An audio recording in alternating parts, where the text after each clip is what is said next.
2023년 10월 24일 새벽입니다. 하나님 말씀은 열왕기상 20장 22절에서 34절까지입니다. 봉독은 30절까지 하겠습니다. 그 선지자가 이스라엘 왕에게 나와 이르되 왕은 가서 힘을 기르고 왕께서 행할 일을 알고 준비하소서. 해가 바뀌면 아람 왕이 왕을 치러 오리이다 하니라. 아람 왕의 신하들이 왕께 아뢰되 그들의 신은 산의 신이므로 그들이 우리보다 강하였거니와 우리가 만일 평지에서 그들과 싸우면 반드시 그들보다 강할지라. 또 왕은 이 일을 행하실지니 곧 왕들을 제하여 각각 그곳에서 떠나게 하고 그들 대신에 총독들을 두시고 또 왕이 잃어버린 군대와 같은 군대를 왕을 위하여 보충하고 말은 말대로 병거는 병거대로 보충하고 우리가 평지에서 그들과 싸우면 반드시 그들보다 강하리이다. 왕이 그 말을 듣고 그리하니라. 해가 바뀌니 베나닷이 아람 사람을 소집하고 아벡으로 올라와서 이스라엘과 싸우려 하매 이스라엘 자손도 소집되어 군량을 받고 마주 나가서 그들 앞에 진영을 치니 이스라엘 자손은 두 무리의 적은 염소떼와 같고 아람 사람은 그 땅에 가득하였더라. 그때에 하나님의 사람이 이스라엘 왕에게 나와 말하여 이르되 여호와의 말씀에 아람 사람이 말하기를 여호와는 산의 신이요 골짜기의 신은 아니라 하는도다. 그러므로 내가 이 큰 군대를 다 내 손에 넘기리니 너희는 내가 여호와인 줄을 알리라 하셨나이다 하니라. 진영이 서로 대치한 지 7일이라. 일곱째 날에 접전하여 이스라엘 자손이 하루에 아람 보병 10만 명을 죽이매 그 남은 자는 아벡으로 도망하여 성읍으로 들어갔더니 그 성벽이 그 남은 자 2만 7천 명 위에 무너지고 베나닷은 도망하여 성읍에 이르러 골방으로 들어가니라. 하나님 말씀을 증거하겠습니다. 아람과의 그 1차전은 이스라엘의 승리였죠. 전부 다 하나님의 은혜라고 볼 수 있습니다. 근데 이제 아람도 이대로 끝낼 수는 없어가지고 또 2차전 서력전을 준비하죠. 왕의 자문단은 이렇게 이야기합니다. 이스라엘 왕은 산의 신이기 때문에 골짜기 사이, 그러니까 평지겠죠. 거기서 싸우게 되면 우리가 이길 것이다라고 하는 거죠. 그래서 다음에 전투할 때는 지난번에는 그 영주들 32명 데리고 왔는데 이제 그 영주 32명 빼고 군 사령관들로 대치한 다음에 그러니까 실전에 나간 사람들겠죠. 싸우게 되면 우리가 이길 것이다라고 제안을 하게 됩니다. 그리고 이제 해가 바뀌어서 이제 봄이 되죠.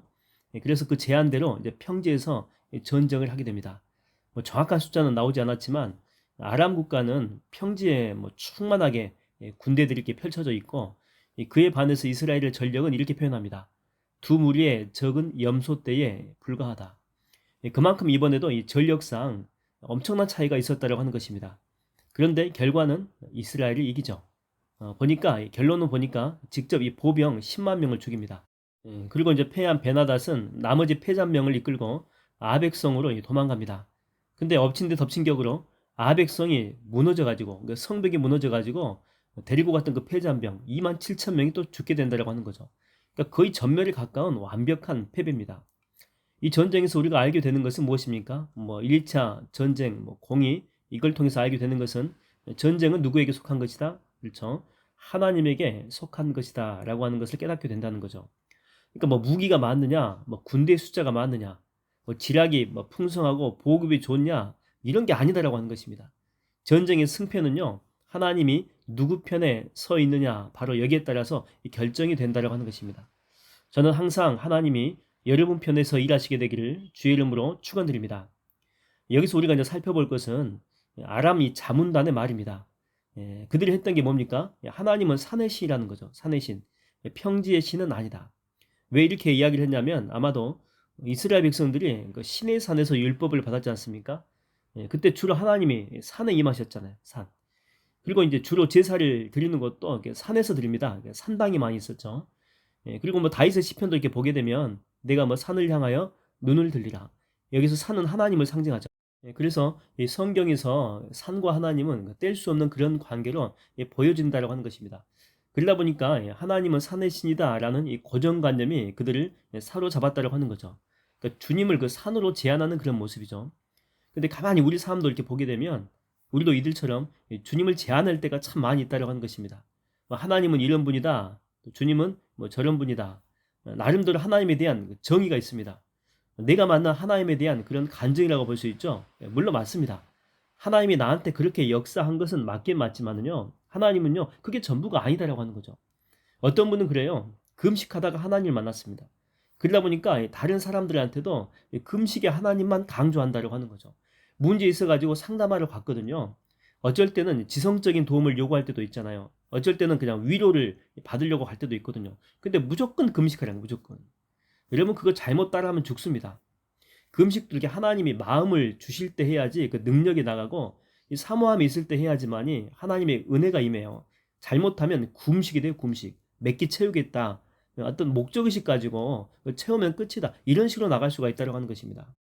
또 이렇게 요즘에 보게 되면 뭐 성경 해석에 대한 그런 부분인데 이미 뭐 신구약 성경 그 예언이 완성이 됐다라고 하는 거죠. 그렇기 때문에 더 이상 성령의 기적도 예언도 뭐 능력도 이 모든 것들이 다 사라졌다라고 하는 거. 뭐 방언도 마찬가지고. 그래서 제가 아는 어떤 교회는 이게 꽤 이름 있는 큰 교회거든요. 근데 성령의 능력이 이제 없다라고 믿는 것입니다. 그래서 방언도 다 가짜라고 하는 거예요. 방언도. 또 환상도 마찬가지고 뭐 치유도 마찬가지입니다. 근데 문제는 뭐냐면 그 교회 교인 중에서 방언을 하는 사람이 있다라고 하는 거죠. 또 기도를 통해서 치유함을 받았다는 그런 간증 있는 사람이 있다라고 하는 거예요. 그래서 그분들이 미치는 거예요. 자기는 막 지금 영적 은혜를 경험하고 있거든요. 뭐 기도하면은 은혜가 나갔는데 은혜가 이 속에서 방언적인 언어들이 막 나갔는데요. 근데 교회 전통이 그 교회 전통이 정의를 내려버린 거예요. 그런 거 없다는 거예요. 그래서 이 속이 답답해 미치는 것입니다. 이 교회 잘못된 틀이 자유롭게 신앙생활하는 것을 막고 있다라고 하는 거죠. 마치 예수님 당시에 그 종교 지도자들이 이 종교적인 권위를 내세워 가지고 예수님의 사역을 뭐라고 해방하냐면 귀신의 사역이다. 귀신이 도와주기 때문에 하는 사역이다. 이렇게 해방한 것과 똑같다라고 하는 것입니다. 여러분, 우리 주님은 온 우주에 충만하신 분이십니다. 믿습니까? 여러분 안에 갇혀 계시지 않는다라고 하는 거죠. 여러분의 선입관으로 가둘 수 있는 분도 절대 아닙니다. 그래서 항상 하나님은 우리에게 새롭다라고 합니다. 새롭다. 그래서 우리는 매일매일 새롭게 임하실 하나님을 기대할 수가 있다니까요. 어떤 방식으로 올지 몰라요. 어떤 은혜를 가지고 올지 모른다니까요. 어떤 사람을 통해 역사할지 모르고 어떤 사건을 통해서 내 안에 임할지 모른다니까요. 그래서 내가 매일 기쁘게 순례기를 우리가 행할 수 있다고 하는 것입니다. 저희 가정은 식구가 이제 5명이지 않습니까? 그러다 보니까 뭘 해도 이렇게 비용이 좀 많이 들어요. 뭐 일단 여행을 가도 뭐 이렇게 항공료만 끊어도 어마어마합니다. 그리고 이제 뭔가 관람하기 위해서 입장료만 또 끊어도 그 몇만 원은 그냥 훌쩍 넘어가요. 뭐 또 체험하고 싶대 체험. 이건 더 비싸잖아요. 이건 거의 뭐 몇십만 원 또 깨지고 뭐 여름에 놀이공원 간다. 그러면 또 몇십만 원. 또 식사 한 끼를 해도 큰맘 먹고 가서 해야 됩니다. 이제 그중에 돈이 많이 나가는 것 중에서 고정비가 있는데 그 핸드폰 비용이 있습니다. 고정적으로 나가는 돈 중에서 이 통신료가 이제 많이 차지하죠. 그래서 좋은 방법이 없을까 이렇게 생각을 하다가 평소에는 쳐다보지도 않던 그 알뜰폰을 알아보게 됐습니다. 그 전까지는 선입관이 있었거든요. 이게 뭐 잘 안 터지네. 또 고객 응대가 엉망이다. 뭐 개통하는 것도 느리다. 이런 부정적인 견해가 상당히 많았습니다. 근데 이렇게 몇 개월 전에 제가 이제 알아봤는데 의외로 알뜰폰을 쓰는 사람들이 참 많아졌다라고 하는 거죠. 그만큼 이게 좋아졌다라고 하는 그런 반증이죠. 그리고 이 통신료도 보니까 그쪽으로 이렇게 갈아타게 되면 거의 뭐 50% 정도가 전략이 됩니다. 그래서 이 선입관을 내려놓고 3개월 전에 가족 전체 5명이 알뜰폰으로 다 갈아탔어요. 지금까지 쓰고 있거든요. 아무런 하자가 없어요. 뭐 전화가 안 될 때도 없고 오히려 뭐 데이터는 2배가 됐는데 통신료는 50% 이상 세일이 되고 단점보다 장점이 훨씬 더 많다고 하는 거죠. 그러니까 선입관을 내려놓고 한번 해보니까 가정 경제에 훨씬 더 긍정적인 효과가 있었다고 하는 거예요. 내가 잘못된 생각을 품고 있었던 거죠. 혹시 여러분의 선입관이 하나님을 제한하고 또 하나님을 가둬놓고 그래서 하나님으로부터 이렇게 누릴 수 있는 그런 복이 있는데 나 스스로 이렇게 막고 있지는 않습니까? 성경 에베소서에서는 3장 20절인데 이렇게 이야기합니다. 우리 가운데서 역사하시는 능력대로 우리가 구하거나 생각하는 모든 것에 더 넘치도록 능히 하실 이에게. 그러니까 우리가 구하는 게 있고 생각하는 게 있어요. 근데 주님은 우리 하나님은 이 모든 것을 뛰어넘어서 역사하시는 크신 분이다라고 하는 거예요. 여러분 하나님은 정말 크신 분이라니까요. 하나님은 전능하신 분이세요. 내 하나님은 그거 힘있고 능있어 못할 일 전혀 없네. 저 산들도 주의 것 골짝도 주의 것. 그렇죠? 골짝이 평지입니다. 산도 하나님의 것, 골짜기 평지도 주의 것, 별들도 주의 솜씨. 내 하나님은 그거 힘있고 능있어 못할 일 전혀 없네. 아멘. 오늘 또 이렇게 크신 주님을 여러분의 인생에서 마음껏 경험하는 복된 하루가 되기를 주의 이름으로 축원드립니다. 하나님 아버지, 내 선입관으로 하나님을 제한하지 않게 하여 주시옵소서. 내가 했던 경험으로 하나님의 크신 능력과 권세와 이적과 능력을 가두지 않게 하여 주시옵시고, 오늘도 내 삶 가운데 새롭게 임하실 주님을 기대하며 찬양하며 하나님 앞에 두 손 높이 들고 주님을 기대하는 삶을 살아낼 수 있도록 주여 함께하여 주시옵소서.